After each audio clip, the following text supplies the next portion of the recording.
300 questions for the U.S. Citizenship Test. Part 12. U.S. Government Powers and Limitations. Anne and Mark sit down for another session in the study room at the community center.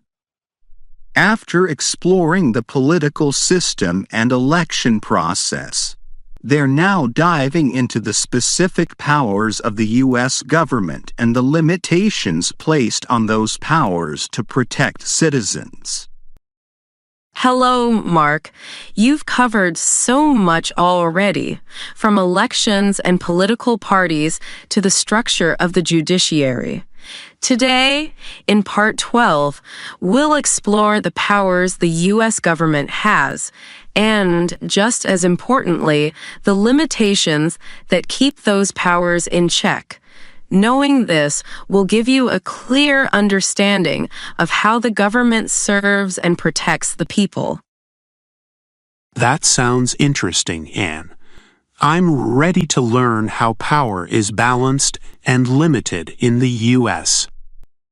Question 1. First question, what is the purpose of the separation of powers? A. To give all power to one branch of government. B. To divide authority among different branches and prevent abuse of power.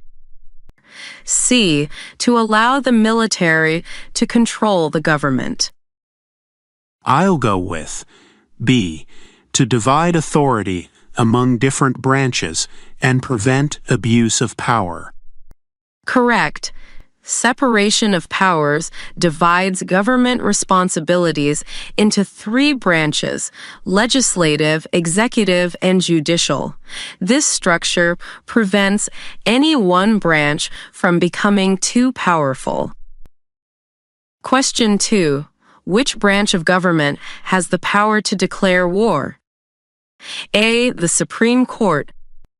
B. Congress. C. The President. I'll go with B. Congress. Exactly. Although the President is Commander-in-Chief of the military, only Congress can formally declare war. This balance ensures that military actions require the consent of elected representatives. Question 3. What is one power that only the federal government has? A. Issuing marriage licenses. B. Printing money. C. Creating state laws. I'll go with B. Printing money. Correct. Only the federal government has the power to print currency, which ensures a stable national economic system. States cannot create their own money. Question 4. Which branch of government has the power to make laws? A. Judicial.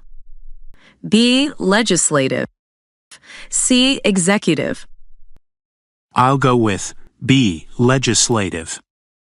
Yes, the legislative branch, or Congress, is responsible for making laws. This is its primary role, and it includes the Senate and the House of Representatives. Question 5. Who has the power to approve treaties made by the President? A. The Senate. B. The House of Representatives. C. The Supreme Court. I'll go with A. The Senate. Correct. While the President negotiates treaties, they must be approved by a 2/3 majority in the Senate. This process ensures that major international agreements have broad support. Question 6. What is one power reserved to the states? A. Declaring war. B. Conducting elections. C. Printing money. I'll go with B. Conducting elections. Exactly.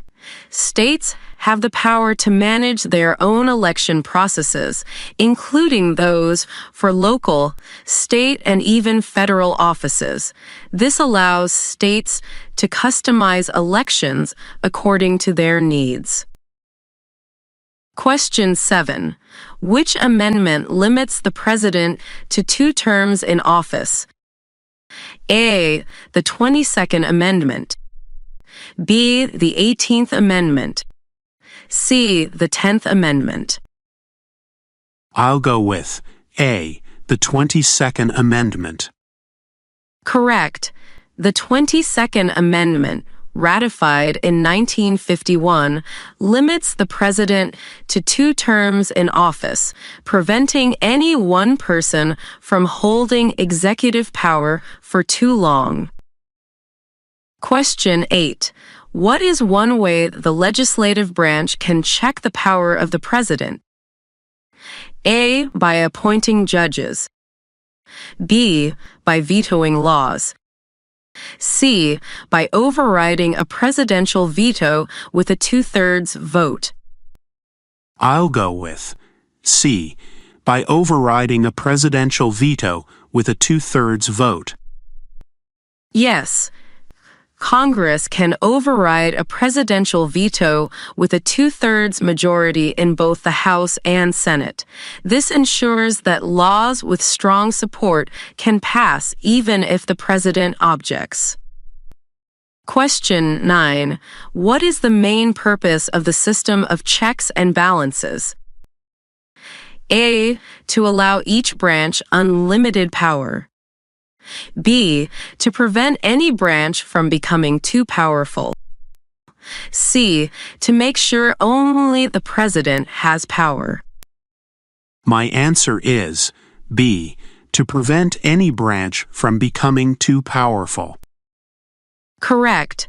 Checks and balances give each branch ways to limit the other's power, ensuring that no single branch can dominate. This system protects democracy by encouraging balance and cooperation.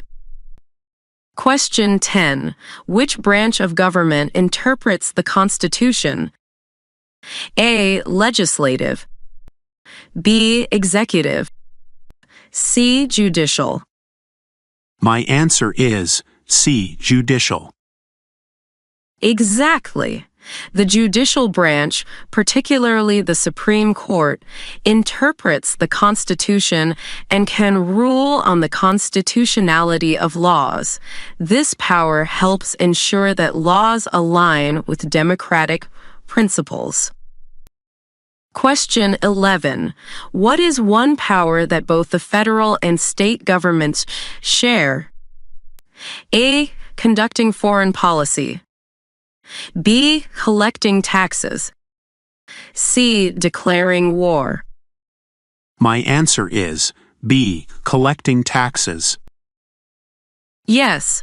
Both federal and state governments can collect taxes. This shared power helps fund public services at all levels, from local schools and infrastructure to national defense. Question 12. Who has the power to pardon federal crimes? A. Congress. B. The President. C. The Supreme Court. My answer is B. The President. Correct. The President has the power to pardon individuals convicted of federal crimes. This executive power is often used to show mercy or correct injustices, though it does not apply to state crimes. Question 13. What is the purpose of the 10th Amendment? A. To give the President extra powers. B. To reserve powers not delegated to the federal government for the states. C. To allow Congress to make all laws. My answer is B. To reserve powers not delegated to the federal government for the states. Exactly. The 10th Amendment limits federal power by ensuring that any powers not specifically given to the federal government belong to the states or the people. Question 14. Which branch of government has the power to impeach the president? A. The Supreme Court. B. The House of Representatives. C. The Senate. My answer is B. The House of Representatives. Correct. The House of Representatives can vote to impeach the president or formally accuse them of wrongdoing. If impeached, the president is then tried in the Senate, which decides whether to remove them from office. Question 15. What is one way the judicial branch can limit the powers of Congress? A. By vetoing laws. B. By ruling laws unconstitutional. C. By creating new laws. My answer is B. By ruling laws unconstitutional. Right. Through judicial review, the Supreme Court can declare laws passed by Congress unconstitutional. This power ensures that all legislation adheres to the principles of the Constitution. Anne smiles, impressed with Mark's understanding of the intricate balance of powers within the U.S. government. Great job, Mark. Understanding these powers and limitations really shows how the U.S. system of government is designed to protect people's rights and prevent misuse of authority. Thank you, Anne. It's fascinating to see how the system prevents any one branch or person from becoming too powerful. Exactly. The American government is structured to ensure accountability and fairness, with each branch keeping the others in check. You're gaining a well-rounded view of how it all works. Mark leaves with a deeper understanding of the checks, balances, and limitations that protect American democracy, feeling more prepared and inspired on his path to citizenship.